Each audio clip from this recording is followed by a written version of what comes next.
All right, new question. Mahgod. All right, I like that you know my real name, which is good. Graduating from Yale.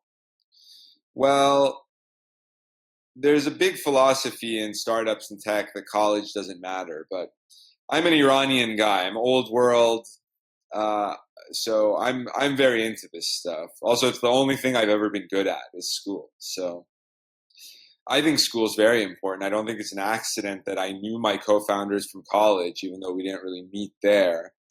But school kind of builds your social network for you. Doesn't matter where you go. I guess it helps if you go somewhere where you're living in the dorms and doing the full experience rather than commuting from your parents' house. And it's not like the stuff you study in college has any direct bearing on your work. Um, it just ends up being more incidental. And a lot of it is also that it buys you credibility. For example, after college, I went to law school. And I think just the fact that I went to law school makes the investors feel like I know more what I'm doing, even though I don't really know what I'm doing. But it gets you some credibility for sure. So I recommend trying to go somewhere good for school. Like the kids who, they want to drop out and just get started right away. I think it makes sense to just wait a few years, build the maturity level. But then again, if you're a technical person, you only have a limited time clock. You have to get the work done while you're young. So I could see how it seems like a waste of time to finish college. But the founders of both of my companies finished college. Tom, the CEO of Genius, graduated from Yale in 2006. And then Sam, the Everipedia CEO, graduated from UCLA in 2015, the same year that we started the company. So they were able to get their degrees and then be really good. So I recommend you guys do that too. But if you don't want to listen to me, don't listen to me. So Shakar's got another question here. Which do you prefer, Bitcoin or Ethereum, Chopin or Beethoven? Interesting question. So I own both Bitcoin and Ethereum. I think that they serve different functions. One is the gold and one is the oil of the digital world. Obviously, right now, I think Ethereum is a lot more exciting. Because the price is so much more volatile, so it's a lot more fun to watch day to day. And also because it ties more into my usages of cryptocurrency, and I guess you can kind of program around it. So we're interested about some of the commercial usages we can make of it as well. So right now I am on an ETH high. Also, I'm an Ethereum whale. So I guess I'm more team Ethereum. And then Chopin versus Beethoven, I got to go Beethoven. I actually just finished learning a Beethoven sonata, Pathétique. I've been playing it nonstop. It's very interesting. So Bach is my favorite composer, and what's interesting about the two guys you named is these are the two guys who worked to bring Bach's legacy into the Romantic era. Beethoven, was inspired by Bach to even start making music, and Chopin never even had a teacher. Chopin actually learned piano by teaching himself the works of Bach. It's interesting because he's a late romantic, but if you look at the style of some of his works, they're set up like Bach in that he'll have one song in every key. Like he does that with the preludes, etudes, nocturnes. Also with the preludes, the name is supposed to evoke, Bach's preludes from the Well-Tempered Clavier. So but I would have to, out of those two, I would pick Beethoven for sure. Beethoven is just on another level. You can't even compare them. So there's some good Chopin stuff out there, though. Some of the preludes are very good, and the etudes. I'm a big fan of the Revolutionary Etude. That's probably my favorite Chopin.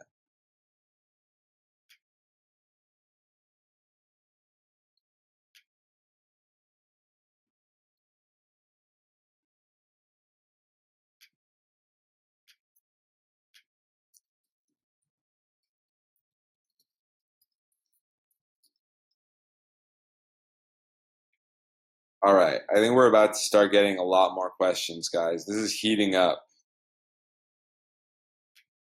Just got one from Darmish again.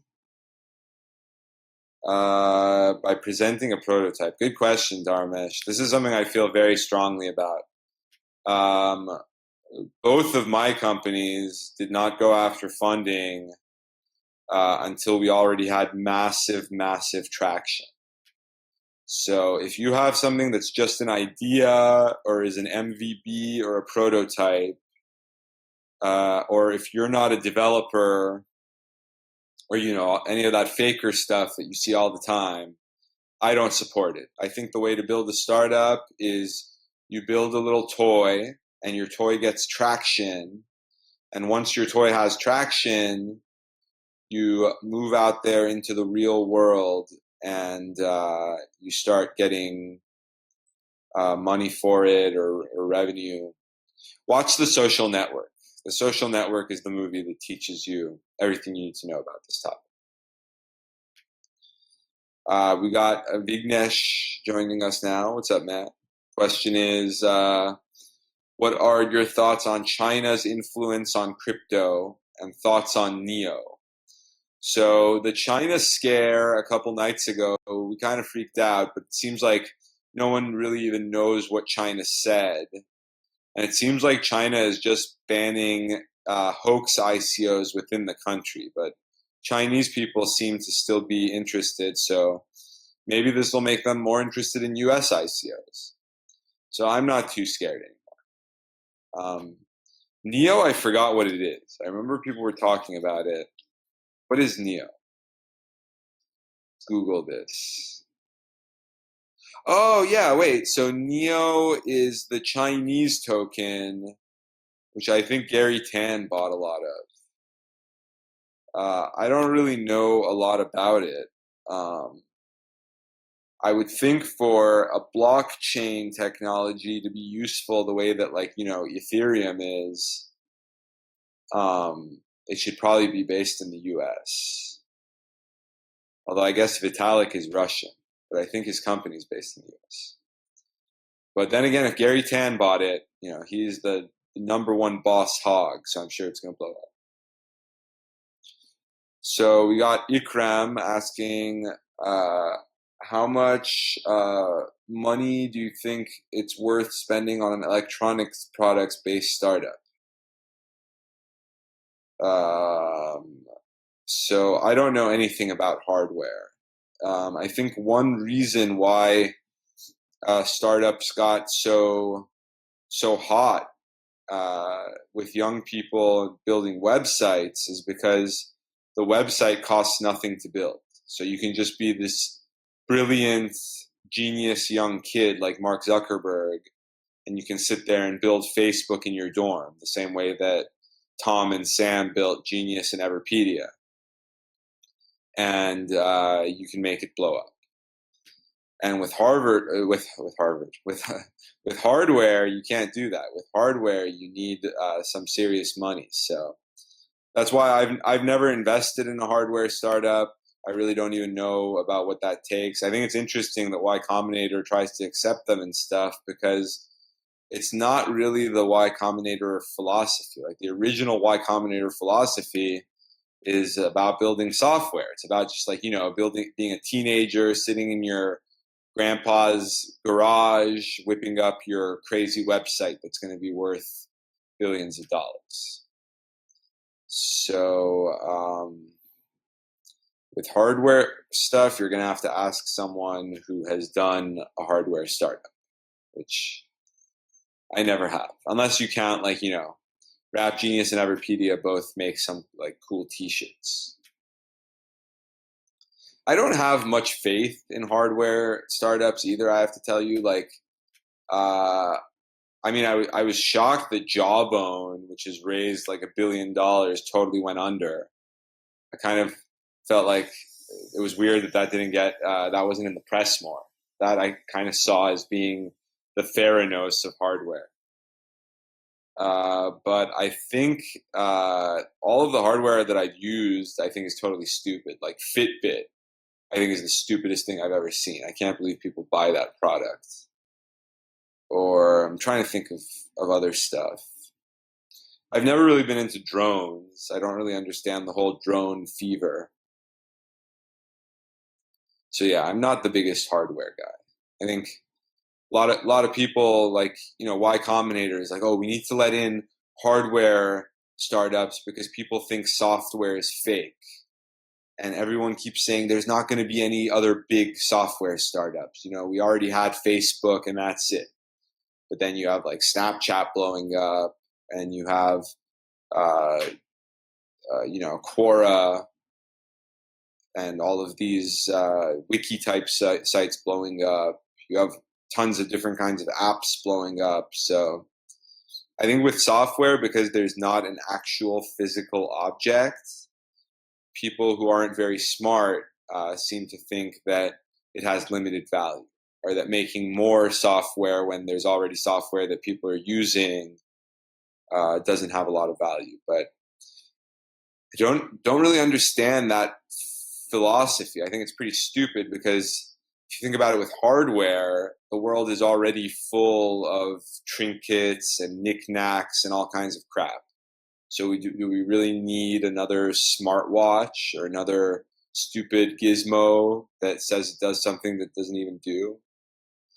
I don't think so. I think with software, just because you're not building something that's tangible in your hand doesn't mean that you're not still building something that's very valuable.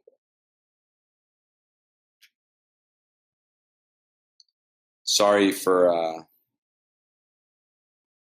the hardware junkies out there if I'm raining on your parade.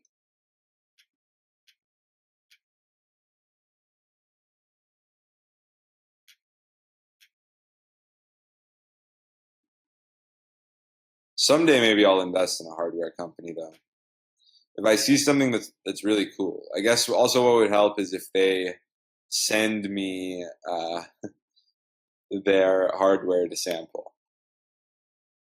Maybe the reason why I hate Fitbit so much is just because I've never had a Fitbit. It's very possible. Hey, Priya, what's up? Priya is asking me, how can one get a concrete idea for a startup? And how is the success different for a product versus service company? Concrete idea. So it's interesting. Once Rap Genius blew up, I'd meet all these young people who are like, I want to be an entrepreneur. I want to make a startup. How do I get into that? And my answer was always, I don't think that it's something that you can just walk into. I think it's something that has to capture you. So like, we didn't build Rap Genius because we were looking for a startup to build. We built it because this actual practical idea, a practical problem needed to be solved.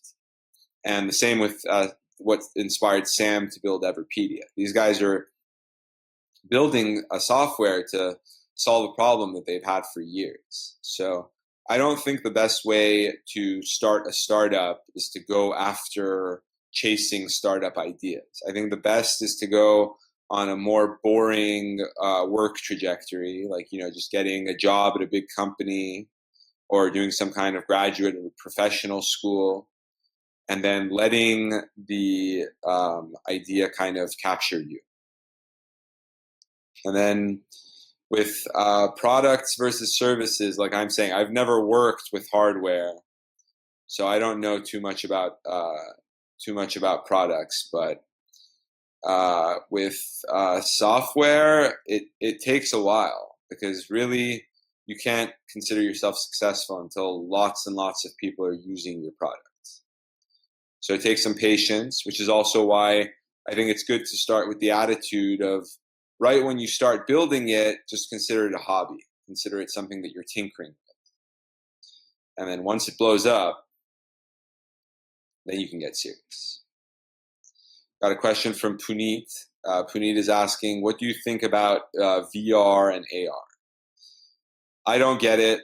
I would never want to wear any kind of glasses on my head. I had a brain tumor, so I get nauseous very, very easily. So you'll never really see me using the products, I don't think.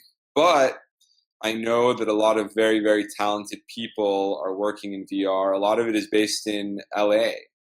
My good friend Julie Young is launching a VR company in LA, which is supposed to be a total game changer. She was kicking it with Mark Zuckerberg not too long ago.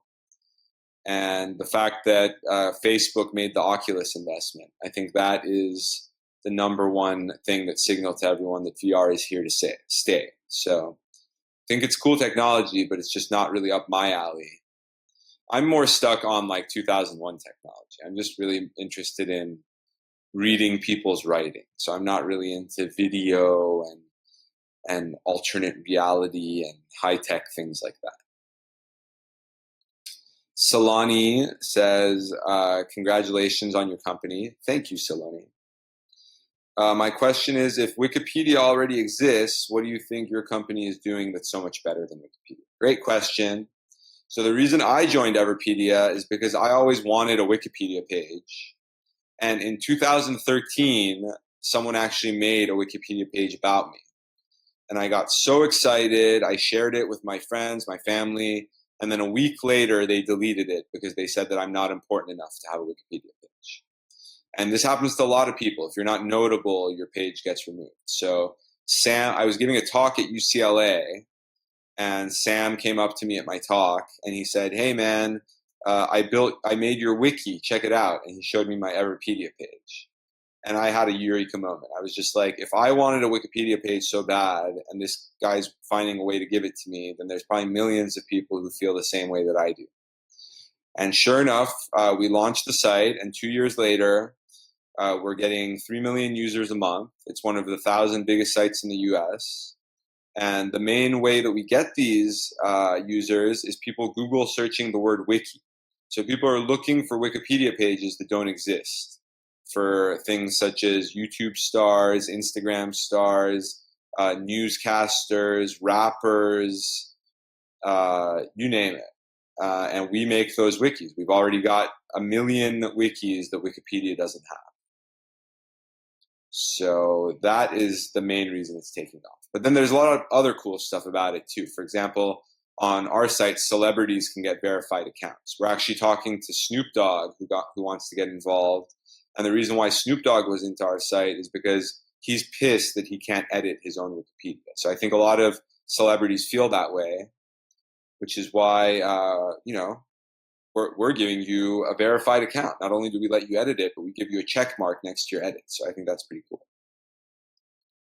Also, we give IQ or for profit, so you can make money for making pages. There's a lot of things about it that are a lot better. It's kind of like, it's like asking, why is Rap Genius better than Wikipedia? Rap Genius, it's cool, right? It's new software, whereas Wikipedia is old.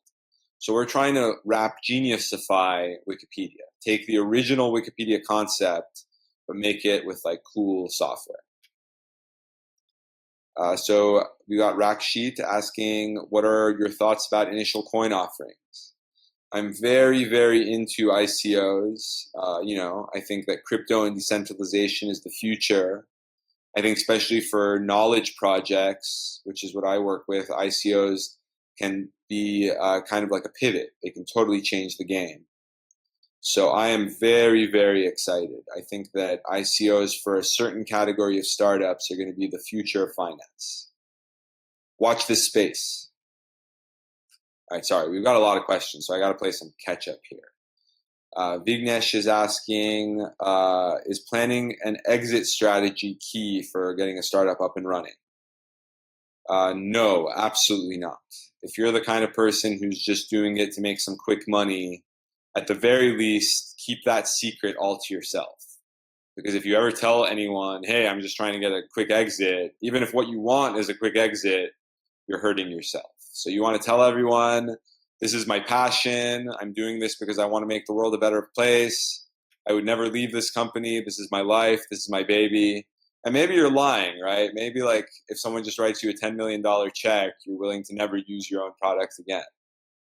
But at least lie to me. At least pretend to be passionate. Harshit, bringing up Jawbone. Ooh. So he asks, you mentioned Jawbone, and its success, and Theranos, who Elizabeth Holmes is the Taylor Swift of tech. Wow, we should make that into like a popular saying, calling her the Taylor Swift of tech. So how do you feel about the importance of PR and marketing besides raising funds and saying we fucked up? I think PR and marketing are the key. And I got to tell you, with Theranos, to this day, I still have her back. I don't think that the company is actually bullshit. I think that people just freaked out. She was making some exaggerations, but so is Fitbit. One way you can look at Theranos is maybe their technology is not anything amazing, but their marketing was making it cool to go and get blood tests. They had gotten people to think it's trendy to go and get blood tests. So maybe that's not all bad. But then this asshole at the Wall Street Journal wrote an article saying that she falsified stuff. And I guess they had some kind of legal angle on it because they got Walgreens to cancel the contract and they basically got the company to shut down. So maybe I don't understand something, but I guess what she was lying about is she was saying all she needs is a drop of your blood to take the test. And that was probably a pretty bad lie to say. But if she just would have said like, hey, it's a new way to get blood tests, and she just found a way to make blood tests trendy, would that have really been an actionable lie? Who knows? But what I think is a way bigger crime is Juicero. Juicero is a product that I think is just total fake bullshit, and I can't believe it raised as much money as it did. And then, like, at least Elizabeth Holmes took responsibility for the failure of Theranos. But what really made me sick about the Juicero founder was that he was partying at Burning Man literally the day after his company shut down. So it's like, have some accountability, dude. And, you know, Doug Evans is the founder. He was even in the military. So you'd expect a guy who served in the military to have more discipline than to be partying and doing drugs literally 24 hours after he wasted hundreds of millions of dollars. Dharmesh is asking, any tips for marketing a bootstrapped product? So Dharmesh, one thing that you are going to learn the hard way when bootstrapping is no one is going to give you any press. Journalists are all just like little hoes. They only give you press if you have money. We actually, believe it or not, had a journalist come and spend the entire day at the Everipedia office and tell us, as soon as you raise money, I'm going to do a big story on it. It's like, why can't you do the story right now? And no, you don't get any stories until you've raised. And we've already raised about $700,000. So even $700,000 is like, you know, it's kind of a lot of money. That's not enough to get your PR engine going. You don't get any PR until you've raised millions of dollars. So that being said, you can get traction. Like Everipedia, like I'm saying, it's not totally bootstrapped. We raised about $700,000 and we already have 3 million users a month. And we've done that without ever being in TechCrunch, without ever being in the Wall Street Journal. It's kind of weird. The people on the internet don't care how much money you've raised. They only care how good your product is. But the journalists, the main thing they care about is how much money you've raised, which I think totally sucks and is really messed up. But what you gonna do? That's the world we live in. Money talks and bullshit walks.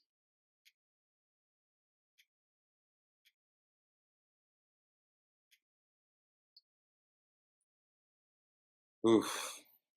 So we got some more questions coming in, but I think I'm gonna have to wrap this up in the next 10 minutes or so, guys. This is so much fun, but unfortunately I've got a call. But Akash asked the latest question. He is asking,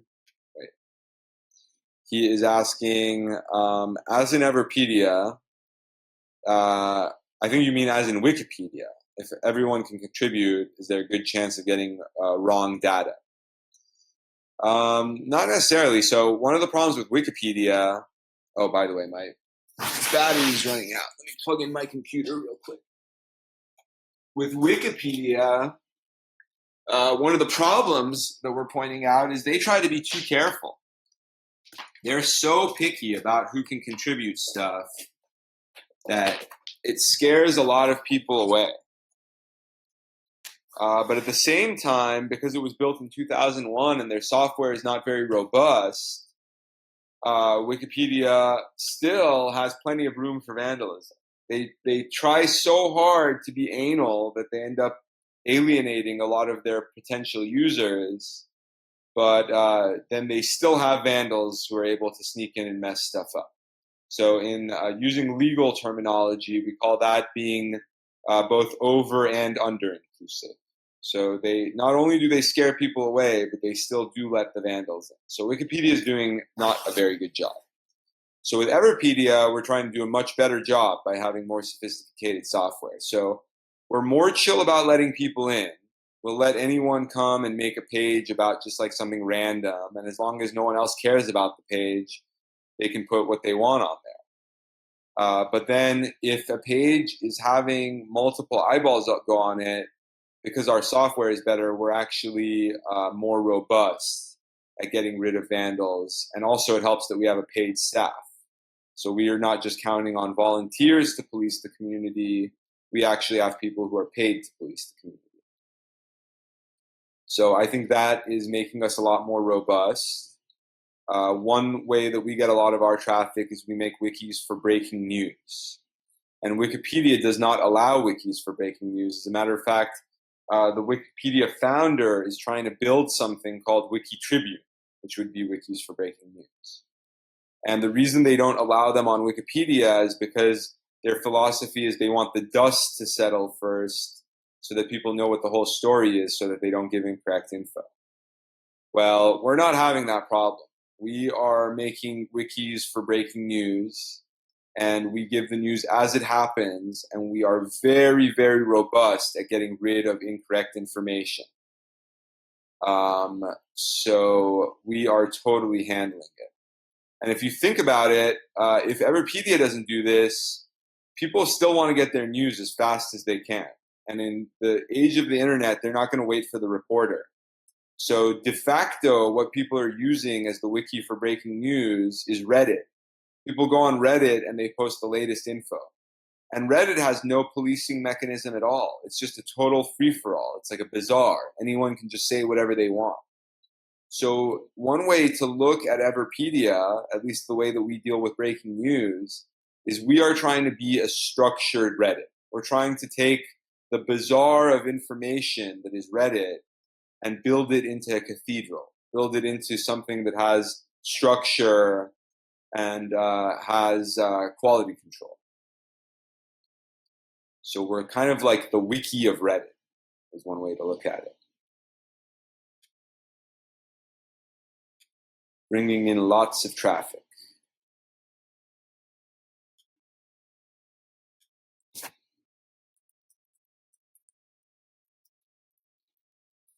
By the way, these are great questions you guys are asking. I feel like I'm giving a talk at Y Combinator or something.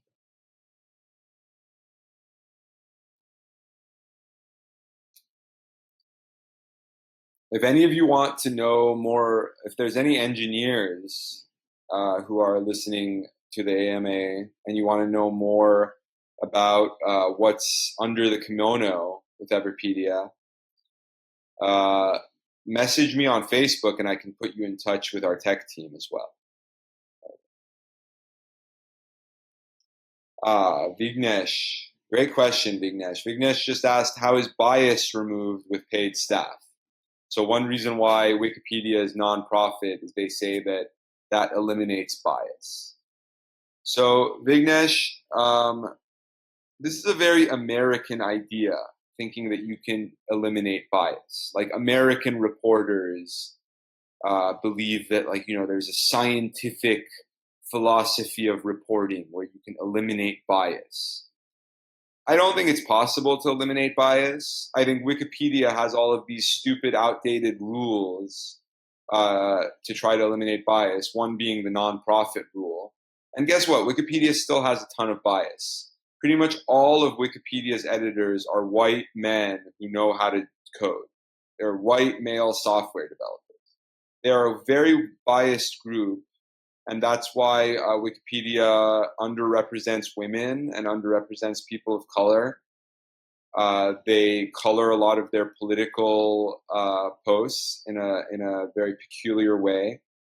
So they have all of these rules to eliminate bias, and guess what? They have not eliminated bias. With Everipedia, the whole community kind of goes at these pages, and they can put everything on the page because we have more open comment sections. It's not like Wikipedia where the talk section is hidden. We have all of our commentary and opinion sides of the page out in the open, just like the wiki. So people can be debating it as they're writing the wiki. What makes it into the final article? I mean, bias might still play a role, but at least we're not trying to hide the bias the way that Wikipedia is. We're putting it front and center.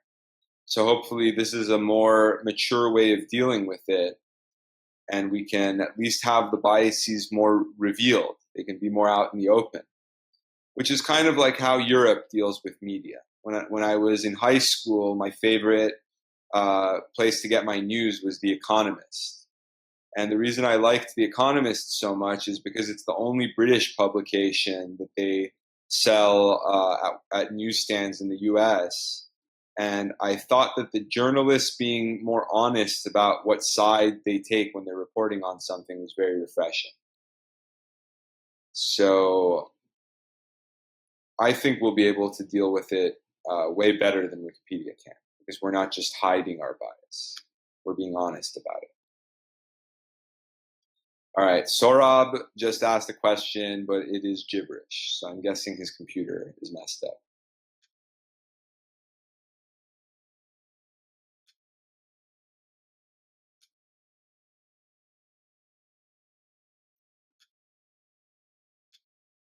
Oh, man. Well, maybe we can take one last question. If anyone's got a last question that's going to be like really, really good, give it to me and we can wrap this up. It can be a question about anything. Religion, politics. No one's asked me about my politics, which is very, very refreshing. Like, these days in the United States, all anyone wants to talk about is politics, and it just makes me sick to my stomach because I really just don't care. All right, final question from Harshit. Harshit is saying, you're not a fan of the US capitalist VC approach and old guys betting on startups. It's true. In some ways I'm a fan, but in other ways I'm a big critic. What do you feel could be an alternative towards impact-based initiatives, and how are things shaping up beyond the valley? It's a great question, Harshit. I think that ICOs are making a lot of noise. But the thing about ICOs is it only works if you're able to build a utility token. So, for something like a knowledge project, that can work because the token can be used to control the site. So that's like an actual valuable utility token, but not everyone can have one of those. So really what I would like to see is I'd like to see securities laws relaxed in the US.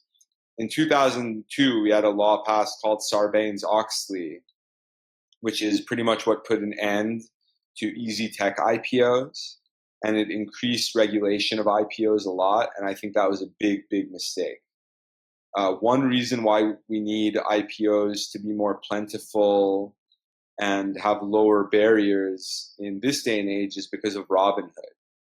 Right now, with the advent of an app that you can use to trade stocks that makes trading stocks so easy and inexpensive and effortless, my real dream would just be, what if anyone could buy Everipedia stocks on Robinhood? someone believes in the company, they can go and buy $100 of our stock on Robinhood. That would be totally awesome. So we need to ease up on these securities regulations. These are laws that were passed to protect people in a bygone era. That era doesn't exist anymore, and now these laws are doing way more harm than good. So let's repeal Sarbanes-Oxley. Let's reform fundraising laws and make them so that they match the modern era. Because one thing that should be illegal is raising $1 billion as a private company. Because the whole reason we have these regulations is if you've raised $1 billion, then your investors should have all of the information about your company. You shouldn't be able to keep it private. So what is really, really a travesty is that Uber has raised so much money, but because of the weirdo regulations, they've done it in this unusual way. So let's put an end to this. Let's put an end to billion-dollar private financings, and let's just make it easier to IPO. In 2001, a lot of people did stupid IPOs. They were doing like, pets.com and Cosmo.com, and people lost hundreds of millions of dollars. But that doesn't mean that the solution is even worse than the problem. Sarbanes-Oxley is probably the worst legislation passed in the United States since the Hawley-Smoot tariff, which is what caused the Great Depression. And the only reason why Sarbanes-Oxley hasn't caused the Great Depression is because software is so robust these days that we keep growing in spite of our own stupidity. All right, real last question. Akash just asked another question. He asked, can you share some of your experiences with investments on your products? Yes, I've invested in some wonderful companies. Most of them are YC companies. You can see my portfolio on my wiki. The one trend in my investments is that I'm a big, big fan of Uber for services. I think eventually all services are going to be through an app. So Helper, which I invested in, is Uber for babysitting. Yoshi is Uber for filling up your gas tank. I invested in Coinbase, which is not an Uber company, but Coinbase I think is going to be someday going to take over Goldman Sachs and Visa. And it's like the real future of finance. Squire creates barbershop technology. Burrow is like Casper for couches. It's an amazing company. Polymail is creating amazing new email software. So check out my portfolio, guys. They're amazing companies. I'm very proud to be an angel investor in them. So there we go. That was 20 questions. We did exactly 20 questions. And this was a lot of fun. Thank you so much, Harshit, for the invitation. And I'm not a hard person to get a hold of. If you guys ever have any questions for me, just message me on Facebook. I respond to all of my Facebook messages. I respond to all of my Twitter. I mean, I'm the easiest person to get a hold of because I read all of the contacts that people send me. So I hope to talk to you guys soon. All right. Last question from Harshit. 21 questions in honor of 50 Cent. North Korea or US, where's your bet? I don't think North Korea is too scared. I'm not scared of North Korea. I think all of these like nuclear tests are just scared. The guy speaks English. He watches MTV. He listens to rap. He's friends with Dennis Rodman. He's a normal guy. I mean, I don't know if you guys saw The Interview. I thought The Interview was an amazing movie, and it basically tells you everything you need to know about North Korea. So he's not going to attack anyone. He's just blustering so that no one will take him out of power. So let's just not mess with him, and he won't mess with us.